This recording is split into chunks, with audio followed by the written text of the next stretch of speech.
ये क्या हो गया? अब चप्पल जूता बरेली में नहीं छूट रहा है, अब चप्पल जूता दिल्ली में भी छूट रहा है। हिंदू समाज का बीजेपी को छोड़कर कांग्रेस की तरफ जाएगा। भैया ये थोड़ी है, हमने उनकी बाकी सारी चीजों का समर्थन किया, हम तो निवेदन करें, वो कीड़े मकोड़े कॉकरोच थोड़ी है यार। अच्छा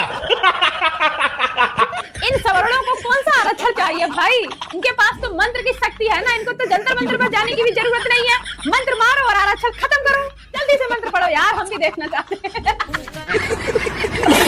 आज थोड़ा सा ना मन दुखी है चाचा जी आपकी वजह से। जो आपके सपोर्टर हैं, जो आपको रात दिन आपको एक घर में ना भगवान की जगह पूजा करने लगे लोग, मोदी मोदी करके, आप उनका दिल तोड़ रहे हो।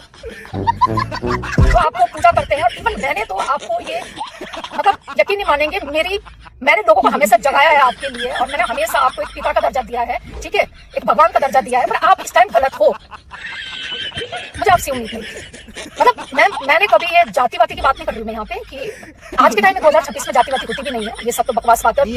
साफ नजर आता है। दोस्तों, पेट्रोल महंगा हुआ हमने सह लिया, खाने का तेल महंगा हुआ हमने वो भी सह लिया, गैस महंगी हुई वो भी सह लिया, सब्जियां महंगी हुई, फल महंगे हुए, हमने सब सह लिया। अरे कहना क्या चाहते हो? लेकिन आज चीनी नहीं, हमारी चाय की मिठास पे हमला होगा।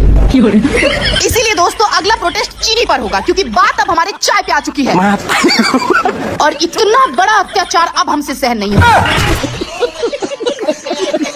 तो दोस्तों इतना ही क्लिप देखकर तो समझ गए होंगे कि आप लोगों को वीडियो में कितना मजा आने वाला है। पर उससे पहले बता दूं, यही अभिषेक ठाकुर दिल्ली पुलिस की तारीफ करते थे जब सीजेपी प्रोटेस्ट चल रहा था, लेकिन दिल्ली पुलिस ने अब ऐसा काम किया है कि ये मोदी समर्थक फूट फूट कर रो रही है। तो चलिए दोस्तों, आप लोगों को वीडियो में आगे बहुत ही मजा आने वाला है, तो करते हैं वीडियो को स्टार्ट। सबको एक समान रखना है, तो ये सब भेदभाव क्यों कर रहे हो? फिर ये तो भेदभाव है। दलित के बच्चे को हर चीज ऐसे रख दिया जाता है, चाहे वो कितने पढ़े हो, कितने परसेंट आए हो, क्या है क्या नहीं है, उनको अलग ही लेवल पे क्यों? अच्छा बात नहीं है। तो आपको पूजा करते हैं, और इवन मैंने तो आपको ये मतलब यकीन नहीं मानेंगे, मैंने लोगों को हमेशा जगाया है आपके लिए, और मैंने हमेशा आपको एक पिता का दर्जा दिया है, ठीक है, एक भगवान का दर्जा दिया है, पर आप इस टाइम गलत हो। कोई इनसे सीखे। इन सवर्णों को कौन सा आरक्षण चाहिए भाई? इनके पास तो मंत्र की शक्ति है ना, इनको तो जंतर मंत्र पर जाने की भी जरूरत नहीं है। मंत्र मारो और आरक्षण खत्म करो, जल्दी से मंत्र पढ़ो यार, हम भी देखना चाहते हैं।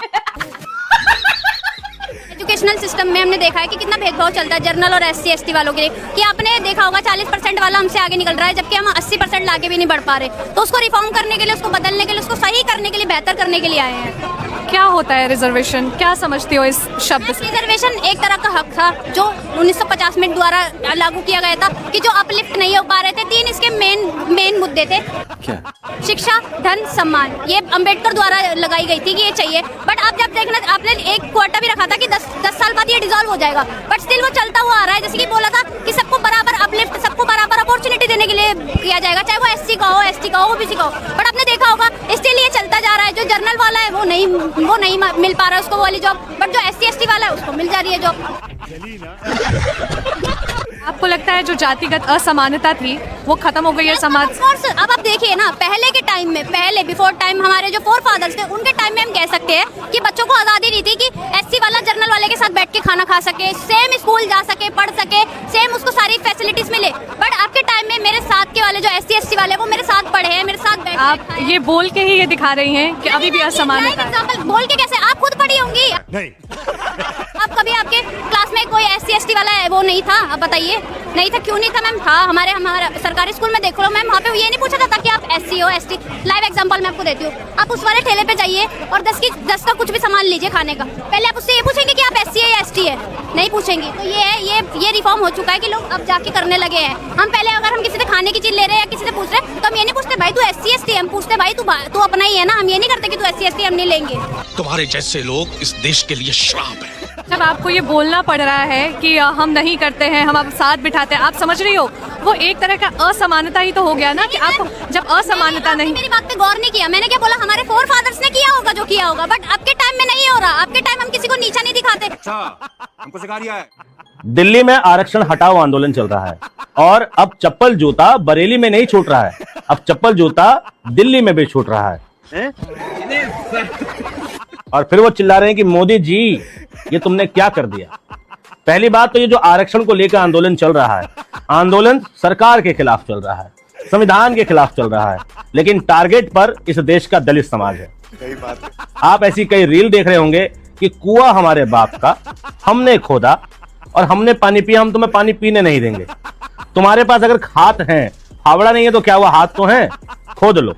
खुद कुआं क्यों नहीं खोद सकते अपना, जब दूसरों का खोद सकते हो तो कहीं ना कहीं जाति की बू उनके इन भाषणों में भी सुनाई देती है।